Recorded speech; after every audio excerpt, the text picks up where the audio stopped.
नमस्कार, बहुत स्वागत आपके साथ मैं हूं ललित प्रजापति। वक्त हो चला है और अब तुरपाई समझते हैं आप, सियासत की तुरपाई को उधेड़ने का वक्त हो चला है। लोकसभा चुनाव में वोटिंग ट्रेंड पर आज बात होगी बिहार की सारण लोकसभा सीट। पूरे देश की निगाहें इस पर टिकी हुई हैं, क्यों टिकी हुई हैं वो भी आपको बताएंगे। सारण चर्चा में है, क्यों चर्चा में वो भी आपको बताएंगे। इसके अलावा मध्य प्रदेश के गुना और ग्वालियर लोकसभा सीट पर भी बात करेंगे। आखिर बीते चुनाव का वोटिंग ट्रेंड क्या कह रहा है और इस बार कौन अपर एज में है, 4 तारीख को कौन पटाखे छोड़ेगा और किसके दिल में बम फूटेगा।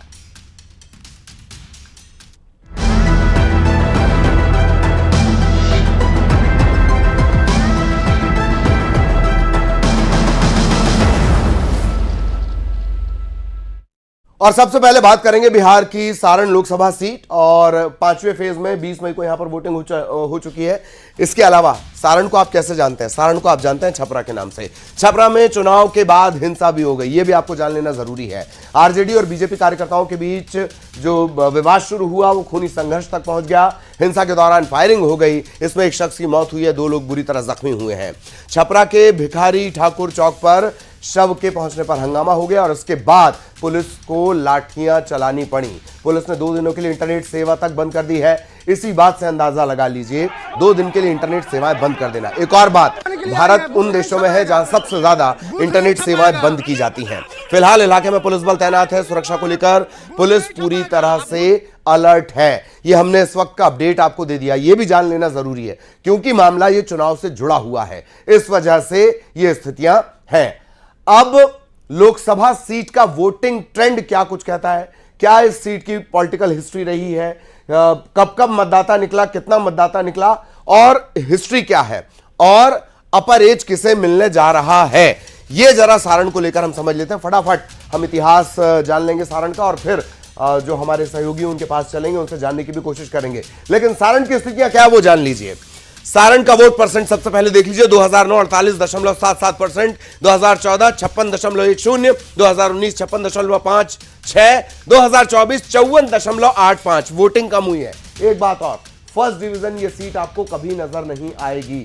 ये सारण लोकसभा वोट परसेंटेज आपने देख लिया और हिस्ट्री हम आपको बताते हैं सारण के किस तरीके से रही है। वोट शेयर जान लीजिए। 2009 में बीजेपी के पास 38%, लालटेन यानी आरजेडी के पास 47%, 8% का अंतर। 2014 में 41% बीजेपी के खाते में, 36% आरजेडी के खाते में, 4% से ज्यादा का अंतर। 2019 में 54% बीजेपी के खाते में और 39.59 लालटेन के खाते में गए, 15% का अंतर। एक और खास बात, धीरे धीरे आप पाएंगे कि बीजेपी का वोटिंग परसेंटेज बढ़ा है। यह वोट शेयर आपने देख लिया। अब जीत का मार्जिन समझ लीजिए। सारण लोकसभा 2009 में 51,000 से ज्यादा, 2014 में 40,000 से ज्यादा और 2019 में बढ़कर यह हो जाता है 1,38,000 से ज्यादा। यह सारण लोकसभा की स्थितियां हैं। इस बार भी वोट कर दिए गए और वोट होने के बाद अब सबको 4 तारीख का इंतजार है। कौन कब जीता? लालू प्रसाद यादव 2009, राजीव प्रताप रूडी 2014, राजीव प्रताप रूडी 2019 और अभी भी मैदान में कौन है? राजीव प्रताप रूडी। इस बार भी मैदान में पार्टी ने उन्हें उतारा क्योंकि हारे भी हैं वो, ऐसा नहीं कि नहीं हारे।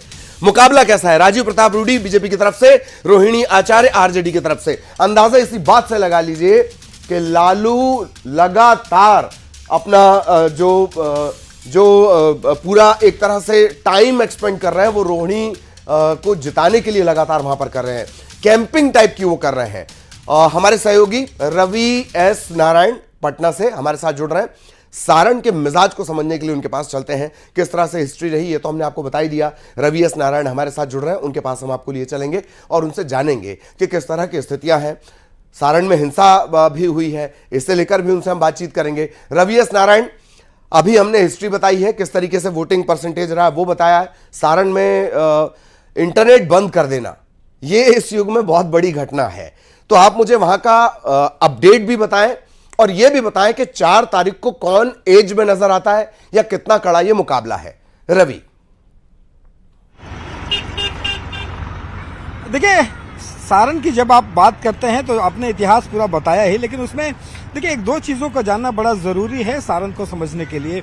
सारण लोकसभा सीट जो पहले छपरा लोकसभा सीट के नाम से जाना जाता था, जो परिसीमन के बाद सारण के नाम से जाना, यही वो सीट है जहां से लालू प्रसाद यादव ने 1977 में अपना कैरियर की शुरुआत की थी। मतलब वो दिल्ली तक पहुंचे थे सारण से, छपरा लोकसभा से, और वहां से तब तक जब तक कि उनकी सजा नहीं हुई है वो सारण लोकसभा से ही सीट जीतते रहे हैं। उनको हार भी मिली वहां पे। लेकिन आप जरा देखिए कि परिवार में जब 2024 का सामना हुआ, जब लालू प्रसाद यादव जो है वो चुनाव नहीं लड़ सकते थे, तो अपने ही परिवार को राबड़ी देवी को वहां से खड़ा किया। हालांकि राजीव प्रताप रूढ़ी ने बड़े अंतर से हराया। उसके बाद 2019 की अगर बात करें तो उनके जो समधी हैं, बड़े जो बेटे हैं, उनके जो ससुर हैं, वो जो है वो पिछली बार चुनाव लालू प्रसाद यादव ने मतलब अपने परिवार के लोगों को ही वहां खड़ा किया है, क्योंकि सारण से लालू प्रसाद यादव के एक खास लगाव है। लेकिन इस बार की अगर स्थिति देखें, इस बार में जो रोहिणी आचार्य है उसके लिए लालू प्रसाद यादव पहली बार ऐसा देखा गया है जो पूरे 1 महीने तक वहां पे रह करके कैंप किया है। जब लालू प्रसाद यादव अपना चुनाव लड़ते थे तो कभी कैंप उन्होंने नहीं किया, लेकिन वो चाहते हैं कि इस बार एक ऐसा मौका आया है जहां पे रोहिणी के लिए वो चुनाव जीत सके। तो उसके लिए एक पूरी जो राजनीतिक बिसात है, जो जातीय समीकरण है, वो सब लोगों ने किया। लेकिन जिस दिन के चुनाव का माहौल आया, बेहद गर्म माहौल, मैं खुद उस दिन सारण में, छपरा में मौजूद था। कई जगह पे जो है झड़प की घटनाएं होती रही, लेकिन उस समय जब रोहिणी आचार्य जो घूम रही थी, उस समय कई बार जो है वो फप्तियां कसी गई, पत्थर भी चले, उस समय ज्यादा कुछ नहीं हुआ। लेकिन जब चुनाव जो है वो खत्म हुए, उसके बाद से जो है आपसी संघर्ष जो है वो हुआ, और उसका नतीजा आप देख रहे हैं। अभी फिलहाल स्थिति ये है कि 2 लोगों की मौत हो गई है। पहले एक की सूचना थी, लेकिन दूसरा जो है वो उनकी भी मौत हो गई है। एक जो है पीएमसीएच में भर्ती है, वहां पे इंटरनेट 2 दिनों के लिए स्थगित कर दिया गया है, और उसके बाद फ्लैग मार्च जो है वो फिलहाल जारी है। जी। तो जाहिरा तौर पर ये जो तमाम अपडेट आपने बताए, ये हम अपने दर्शकों को इस वजह से भी बता रहे हैं कि 4 जून को जब हम चर्चा कर रहे होंगे, बहुत बहुत शुक्रिया रवि आपका, जब 4 जून को हम लोग चर्चा कर रहे होंगे तो ये घटनाक्रम पूरे याद रखे जाएंगे। ये बात हो गई सारण की हॉट सीट पूरे देश की। अब रियासत और सियासत वाली सीट गुना लोकसभा सीट, इस पर सिंधिया राज परिवार का वर्चस्व है। वैसे पूरी राजनीति में ही, मध्य प्रदेश की राजनीति में और पूरे देश की राजनीति से उनका डायरेक्ट कनेक्शन रहता है, पारिवारिक रिश्तों के लिहाज से भी। आजादी के बाद यहां पर चुनाव हुए, राज परिवार के सदस्य या उनके करीबी जीतकर दिल्ली पहुंचे हैं। कभी राजमाता विजया राजे सिंधिया, कभी माधवराव सिंधिया यहां से चुनाव जीते। उसके बाद ज्योतिरादित्य सिंधिया यहां से सांसद चुने गए। हालांकि परंपरा 2019 के चुनाव में टूट गई, वो सबके लिए अप्रत्याशित था। बीजेपी से केपी यादव, मोदी लहर में सिंधिया को उन्होंने हरा दिया, लेकिन इस बार ज्योतिरादित्य सिंधिया बीजेपी की नाव में सफार है, गुना से सियासी मैदान में है, बीजेपी की नाव पर। गुना लोकसभा का वोटिंग ट्रेंड आपको बता देते हैं। एक और बहुत दिलचस्प बात, यादव वोटर 2 लाख करीब है यहां पर। गुना लोकसभा फटाफट जान लीजिए, 2004 47% से ज्यादा, 2009 54% से ज्यादा, 2014 60% से ज्यादा, 2019 70% से ज्यादा और 2024 72% से ज्यादा। ये यहां का वोटिंग परसेंटेज का ट्रेंड है। ये वोट परसेंटेज हो गया। अब वोट शेयर की बात कर ली जाए। 2004 में बीजेपी के खाते में 37%, कांग्रेस के खाते में 49%, 12% का अंतर। 2009 25% बीजेपी के पास, 63% से ज्यादा कांग्रेस के पास। 2014 40% से ज्यादा बीजेपी के पास, 52% से ज्यादा कांग्रेस के पास। और 2019 जबकि मामला पलट गया था, 52% बीजेपी के खाते में और 41% कांग्रेस के पास रहे। एक बात और, यहां आप देख सकते हैं बीजेपी का जो ट्रेंड है वोटिंग परसेंटेज के लिहाज से, वो धीरे धीरे बढ़ता हुआ 52% तक पहुंचा है। लेकिन इन सबके बीच बड़ी घटना यह भी हुई कि अब ज्योतिरादित्य सिंधिया जो पावर सेंटर है मध्य प्रदेश का, वो बीजेपी के साथ है। गुना लोकसभा जीत का मार्जिन समझ लीजिए, 2004 में 86,000 से ज्यादा का मार्जिन, 2009 में 2.5 लाख का, तकरीबन 2.5 लाख, 2014 1,20,000 और 2019 1,25,000 से ज्यादा का मार्जिन जीत का यहां पर रहा है। तब केपी यादव यहां पर थे और अब ज्योतिरादित्य सिंधिया मैदान में है। कब कौन कहां से जीता?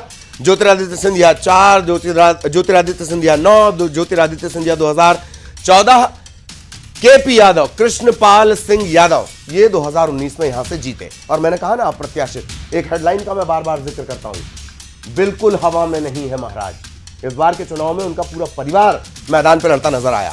कितने चुनाव हुए? 19 चुनाव हुए। बीजेपी के खाते में 5, कांग्रेस के खाते में 9, जनसंघ के खाते में 1 बार, अन्य के खाते में 4 बार ये सीट जा चुकी है। लेकिन चुनाव कितने ही हो जाए, प्रभाव रहेगा महल का। ये गुना का लोकसभा का ट्रेंड हमने आपको बताया, कितने चुनाव हुए, जातीय समीकरण फटाफट समझ लीजिए यहां का। एससी तकरीबन 2.5 लाख, एसटी 1 लाख, कुशवाहा 60,000, रघुवंशी 32,000, यादव 73,000, ब्राह्मण 80,000, मुस्लिम तकरीबन 20,000। यहां से यादवेंद्र जो मौका दिया गया है इसी राजनीतिक विषाद को देखते हुए, जातीय समीकरण को देखते हुए दिया गया है। अब मुकाबला किस किस के बीच है जान लीजिए। ज्योतिरादित्य सिंधिया, यादवेंद्र सिंह यादव कांग्रेस की तरफ से यहां से उतारे गए हैं। यादव वोटर को देखते हुए, यादव वोटर की स्थितियों को देखते हुए यादवेंद्र सिंह को मौका यहां पर मिला है। यह आमने सामने की स्थितियां इस तरह की हैं। अब इस सीट को लेकर चर्चा कर लेते हैं। सौरभ दुबे साहब राजनीतिक विश्लेषक, वो हमारे साथ जुड़े हुए हैं। दिनेश निगम त्यागी वरिष्ठ पत्रकार, वो हमारे साथ जुड़े हुए हैं। उनके पास आपको लिए चलते हैं। सौरभ जी, पहले आपके पास आना चाहूंगा। गुना, ज्योतिरादित्य सिंधिया और कुछ सीटें ऐसी होती हैं जब हम सबसे पहले आप दोनों का बहुत स्वागत, अगर मैं भूल गया हूं तो। सौरभ जी, सवाल पहला आपसे, गुना को लेकर बात जीत की या उससे ज्यादा लीड की? जी सौरभ जी। नहीं, देखिए, जिस प्रकार से गुना सीट की बात हो रही है तो गुना सीट पर जो है पहले निश्चित रूप से कांग्रेस, चूंकि वो कांग्रेस का गढ़ रहा है, कांग्रेस में वोट परसेंटेज अभी आप दिखा भी रहे थे, लगातार वोट परसेंटेज कांग्रेस को बढ़ चढ़ करके आता रहा है, वहां पे मिलता रहा है बहुमत उसको।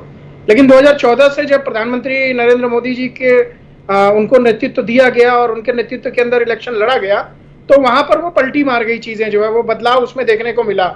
और जो भाजपा को वोट परसेंटेज बढ़ के मिलने लगा और भाजपा की सीट वहां पर, हालांकि ज्योतिराव सिंधिया जो है वो मजबूत, आप जैसे अभी कह रहे थे कि मध्य प्रदेश की सत्ता में बहुत मजबूत केंद्र बिंदु की तरह रहे, लेकिन वो पहले कांग्रेस में थे एक समय में, और आज की डेट में भारतीय जनता पार्टी के अंदर जो है वो केंद्रीय मंत्री के रूप में कार्य कर रहे हैं। लेकिन उनका दबदबा जो है वो ये माना जाता है कि जो गुना है उसके आसपास का जो एरिया है वहीं तक सीमित है उनका। ये ऐसा नहीं है कि भोपाल और इंदौर, जबलपुर, उधर कोई प्रभाव पड़ता है। तो ये जो गुना की सीट की चर्चा आप कर रहे हैं, ये बिल्कुल अलग रही है। यहाँ पर जो कार्यकर्ता रहे हैं कांग्रेस पार्टी के, वो भी बहुत पुराने कार्यकर्ता हैं और कांग्रेस के साथ खड़े होने वाले लोग रहे हैं। और जो बदलाव हुआ भारतीय जनता पार्टी के, जो बदलाव हुआ है उसमें ऐसा नहीं कि कांग्रेस के वोटर जो थे या कांग्रेस के कार्यकर्ता उन्होंने भारतीय जनता पार्टी को वोट किया है। यहाँ पर वो लगभग, यहाँ पर कुछ चीजें ऐसी रही हैं कि जो नए वोटर थे, या तो महिलाओं का वोट परसेंटेज बढ़ा, या जो ओबीसी समाज का एक वोट परसेंटेज बढ़ के आया, वो प्रधानमंत्री नरेंद्र मोदी जी को मिलता हुआ अब दिख रहा है। क्योंकि आप विस्तृत रूप से इसको देखेंगे तो इसमें आपको महिलाओं का वोट परसेंटेज दिखाई देगा, इसके अंदर आपको ओबीसी समाज का वोट परसेंटेज दिखाई देगा। वो पूर्ण रूप से नरेंद्र मोदी सरकार को गया हुआ है, जिसकी वजह से भारतीय जनता पार्टी यहां पर जीतती हुई लगातार दिखाई दे रही है आपको। जी जी जी। दिनेश निगम त्यागी भी हमारे साथ बने हुए हैं। दिनेश सर, गुना सीट कैसे देख रहे हैं आप? 4 तारीख को कैसे देख रहे हैं इसे? गुना सीट बेसिकली पार्टियों से अलग हटके सिंधिया परिवार का गढ़ रहा है। आप देखिए, पहले राजमाता विजयराजे जीतती थी, इसके बाद बीच में ग्वालियर छोड़ के माधवराव जी आ गए थे। माधवराव जी की डेथ के बाद फिर ज्योतिरादित्य जी लड़े, तो लगातार सिंधिया परिवार का कब्जा रहा है और जीतता रहा है, चाहे भाजपा से लड़े, जनसंघ से लड़े, चाहे जाहे से लड़े। बीच में ये जो पिछले चुनाव का जिक्र हो रहा है, ये अप्रत्याशित था, कोई सोच नहीं सकता था, लेकिन बड़े बड़े दिग्गज हार गए थे पिछले चुनाव में। तो राहुल गांधी हार गए थे, दिग्विजय सिंह हार गए थे, कमलनाथ का बेटा हारते हारते बचा था, 36,000 वोट से जीता था। तो पिछली बार का चुनाव कुछ अलग था, इस बार हालात अलग है। इस बार ज्योतिरादित्य सिंधिया भाजपा से चुनाव लड़ रहे हैं और कांग्रेस ने भाजपा से आए यादवेंद्र सिंह को चुनाव लड़ाया है। दोनों जगह उल्टा स्थिति है। चंबल ग्वालियर में आप मान लीजिए, गुना भी चंबल ग्वालियर अंचल का क्षेत्र है। एक बात सही कह रहे थे कि गुना अंचल कुछ अलग है, बाकी भिंड मुरैना ग्वालियर की तासीर और मिजाज कुछ अलग रहता है। वहाँ जातिगत आधार पर वोट ज़्यादा पड़ते हैं, जबकि गुना और शिवपुरी क्षेत्र में एक तरह से महल और राजघराने से को देखते हुए वोट पड़ते हैं। हाँ। लेकिन अभी भी जैसे आपने थोड़ा सा एक आंकड़ा जातीय दिखाया है, मुझे लगता है यादव समाज के जो वोट दिखाए हैं आपने थोड़ा कम दिखाए हैं। सही हाँ, जो भी स्थिति वो थोड़ा सा मैं उसके लिए माफी चाहता हूं। यादव वोटर जो है मेरा ख्याल है तकरीबन 2 लाख, तो वो थोड़ा सा हो जाता है कभी कभी ग्राफिक्स में। प्लीज आपने 70-72 हजार दिखाए हैं, इसलिए मैंने कहा कि थोड़ा सा वो मुझे मिस्टेक लग रही है। हाँ। तो वहाँ जो जैसे सिंधिया जी कांग्रेस से भी लड़ते थे ना, तो सिंधिया जी की ताकत, सिंधिया का अपना वोट, ट्राइबल वोट और वहाँ बड़ी तादाद में मुस्लिम वोट, ये सब और बाकी सब जातियों के वोट उनको मिलते थे, इस कारण वो ताकत रहते थे। जो पिछली बार सिंधिया जी हार गए तो वो चूंकि जोश का उत्साह का चुनाव था, ये एयर स्ट्राइक के कारण चुनाव था, राष्ट्रीयता का चुनाव था, मोदी जी के कारण चुनाव था, इस कारण पिछली बार उनको हार का सामना पड़ा था।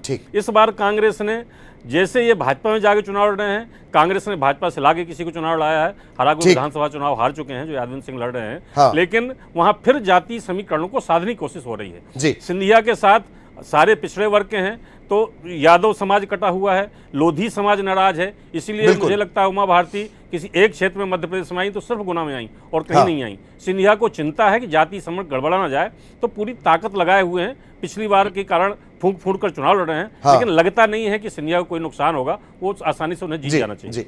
और यही वजह है कि मैंने जिक्र भी किया, ऐसा लग रहा था कि पूरा परिवार बहुत एग्रेसिव कैंपेन कर रहा है, और आप लोग लगातार हमारे साथ बने रहिएगा। ग्वालियर की भी हम बात करने वाले हैं, और जिस बात का जिक्र दरअसल कर रहे थे, पहले मैं वो साफ कर दूं, जो यादव वोटर हैं वो तकरीबन 2 लाख हैं, लेकिन पूरी टीम मेरे साथ बल्लेबाजी करती, दिखता मैं आपको हूं, तो कभी कभार एक आध बॉल इधर उधर मिस हो जाती है। यादव वोटर्स की संख्या गुना में जो है वो तकरीबन 2 लाख आप मान के चलिए। ग्वालियर की बात कर लेंगे। ग्वालियर लोकसभा सीट, सिंधिया राज परिवार का प्रभाव, राजमाता विजयाराजे सिंधिया, माधवराव सिंधिया, यहां से मौका मिला इन्हें 3 चुनाव में, यहां से बीजेपी के प्रत्याशी जीत दर्ज कर रहे हैं। मौजूदा चुनाव का वोटिंग ट्रेंड किसे क्या कर रहा है, हिस्ट्री किस तरह की रही है, वो फटाफट मैं आपको बता देता हूं। ग्वालियर की हिस्ट्री अब आपके सामने स्क्रीन पर आ गई, ये लीजिए।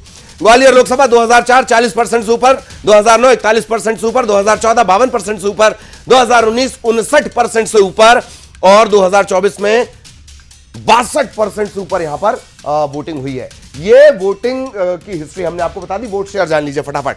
2004 में 43% से ज्यादा कांग्रेस के खाते में, 37% से ज्यादा। 2009 में 43% बीजेपी के खाते में, 38% से ज्यादा कांग्रेस के खाते में। 2014 44%, 41%, 52%, 40% 2019 में। ये स्थितियां रही हैं ग्वालियर लोकसभा में। वोट शेयर और जीत का मार्जिन आपने देखा।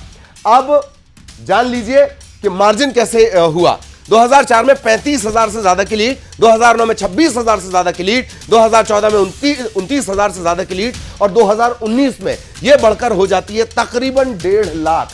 यह जीत का मार्जिन आप समझ लीजिए किस तरीके से रहा है। अब ग्वालियर में कब कौन जीता है? रामसेवक सिंह, यशोधरा राजे, नरेंद्र सिंह तोमर 2014 में, और विवेक शेजवलकर जो सिटिंग एमपी भी है, हालांकि उनका टिकट इस बार काट दिया गया, दूसरी जगह मौका दिया गया। कुल चुनाव 17 हुए, बीजेपी के खाते में 5, कांग्रेस के खाते में 7, जनसंघ के खाते में 2, जनता पार्टी के खाते में 2। हिंदू महासभा भी यहां से मैदान में रही एक बार, उसे भी जीत मिली है। जातीय समीकरण किस तरह से रहा है? एससी 4 लाख, क्षत्रिय 2 लाख, गुर्जर 2 लाख, यादव 2 लाख, एसटी तकरीबन 1.5 लाख, मुस्लिम मतदाता भी अच्छी खासी संख्या, और ब्राह्मणों की संख्या यहां पर ज्यादा है। कई बार ऐसे बयान सियासत में आ जाते हैं और वो नुकसान कर जाते हैं, वो आपने ग्वालियर में देखा होगा। भारत सिंह कुशवाहा बीजेपी विधायकी का चुनाव नहीं जीत पाए, ये एक खास बात है। प्रवीण पाठक कांग्रेस की तरफ से विधायकी का चुनाव नहीं जीत पाए। जो दोनों नहीं जीत पाए, अब वो आमने सामने हैं लोकसभा के लिहाज से। ये स्थितियां हैं। दोनों जो राजनीतिक विश्लेषक हैं वो हमारे साथ लगातार बने हुए हैं, उनके पास हम आपको लिए चलेंगे। निगम सर, पहले मैं आपके पास आना चाह रहा हूं। ग्वालियर की स्थितियां क्या आपको नजर आता है? प्रवीण पाठक हैं और भारत सिंह हैं, उनके आमने सामने क्या देख पा रहे हैं 4 तारीख को? जी बिल्कुल, आपने बता ही दिया कि दोनों जो है विधानसभा चुनाव हार चुके हैं, और दोनों विधायक भी रहे हैं पहले, और दोनों इस समय मैदान में हैं। हाँ। जाति समीकरण आपने बता दिए, लेकिन इस बार फ़र्क ये है कि भाजपा ने वहाँ के सांसद सेजवलकर जी का टिकट काटा है और भारत सिंह को चुनाव लड़ाया है। कांग्रेस ने प्रवीण पाठक को दिया है। आम तौर पर ब्राह्मण मतदाता भाजपा का होता है, लेकिन ग्वालियर चंबल इलाके में जातिगत आधार पर वोट बहुत पड़ते हैं। मुझे लगता है ये ब्राह्मण वोट इस बार भाजपा के खाते से जा सकता है। दूसरा, जो क्षत्रिय वोट है, इस बार क्षत्रियों में नाराजगी चल रही है भाजपा के प्रति। एक वो रूपाला जी का केस गुजरात का हुआ है, तो इसको लेकर जो करणी सेना हर जगह अभियान चलाए हुए है भाजपा के खिलाफ। तो हालांकि ब्राह्मण और क्षत्रिय चंबल ग्वालियर में कभी एक साथ नहीं जाते हैं। अब क्षत्रिय नाराज हैं, क्या करते हैं क्या नहीं करते हैं अलग विषय है, क्योंकि जाति समीकरणों का मायने वहाँ बहुत रखता है। पिछड़े वर्ग की ज़्यादा जातियाँ, ज़्यादा समाज जो जानकारी है जी। वो भाजपा के पक्ष में, कुशवाहा जी के पक्ष में बताए जाते हैं। बसपा ने वहाँ कोई कमसाना जी हैं, उनको चुनाव, यूथ है, उनको चुनाव लड़ाया है। तो बसपा के कैंडिडेट दलित नहीं हैं। बसपा आमतौर पर भिंड और ग्वालियर और मुरैना तरफ पिछड़े वर्ग के किसी दूसरे जाति वर्ग का कैंडिडेट लाती है और दलित वोटों को मिलाकर वो ताकत बनने की कोशिश करती है। मुझे लगता है इस बार ब्राह्मण कैंडिडेट कांग्रेस के हैं, दलित वोट बसपा के पास ना जाकर बंटवारा हो सकता है, उसकी ज़्यादा संख्या कांग्रेस के साथ जा सकती है, मुस्लिम वोट कांग्रेस के जा सकती है। एक बात आपको ध्यान रखना होगा कि मतदाता का मूड कब बदल जाए आप नहीं जानते जी। ग्वालियर लोकसभा क्षेत्र के अंदर जो 8 विधानसभा सीटें हैं, 4 कांग्रेस के पास हैं, 4 भाजपा के पास इस समय जो स्थिति है ताजा। और पहली बार इतने समय बाद ग्वालियर शहर में मेयर जो है कांग्रेस अपना जिताने में कामयाब रही थी। तो मुझे लगता है ग्वालियर को चुनाव बहुत कांटे का है, बहुत टक्कर का है और वहां कुछ भी हो सकता है। ठीक ठीक ठीक ठीक। मैं यहीं पर आपको रुकना चाह रहा हूं, वक्त की भी कमी है। और सौरभ दुबे साहब, बिल्कुल शॉर्ट 30 सेकंड में क्या देख रहे हैं आप 4 तारीख को ग्वालियर? देखिए, ग्वालियर सीधे सीधे राजघराने की तस्वीर वहां से निकल करके आती है। हालांकि उसका इतिहास जो है वो बहुत ही पुराना रहा है, सिर्फ इसको लेकर के नहीं, चूंकि चंबल का क्षेत्र वो पूरा पड़ता है, तो वहां पर काला और ऋषि की वो तपोभूमि भी माना जाता है। तो मुझे लगता है कि वहां पर जो है एक राजघराने से सारे लोग कहीं ना कहीं उनका जुड़ाव है, तो राजघराना जो है उसका कहीं ना कहीं जो है वो सम्मान रखने के लिए लोग वहां पर उनको वोटिंग करते हैं। यहाँ पर भी चूंकि असर जो है वो राजघराने का होगा, तो भारतीय जनता पार्टी को इस बार तीसरी बार जो है वो बहुमत मिलने की पूरी संभावना है। ठीक ठीक।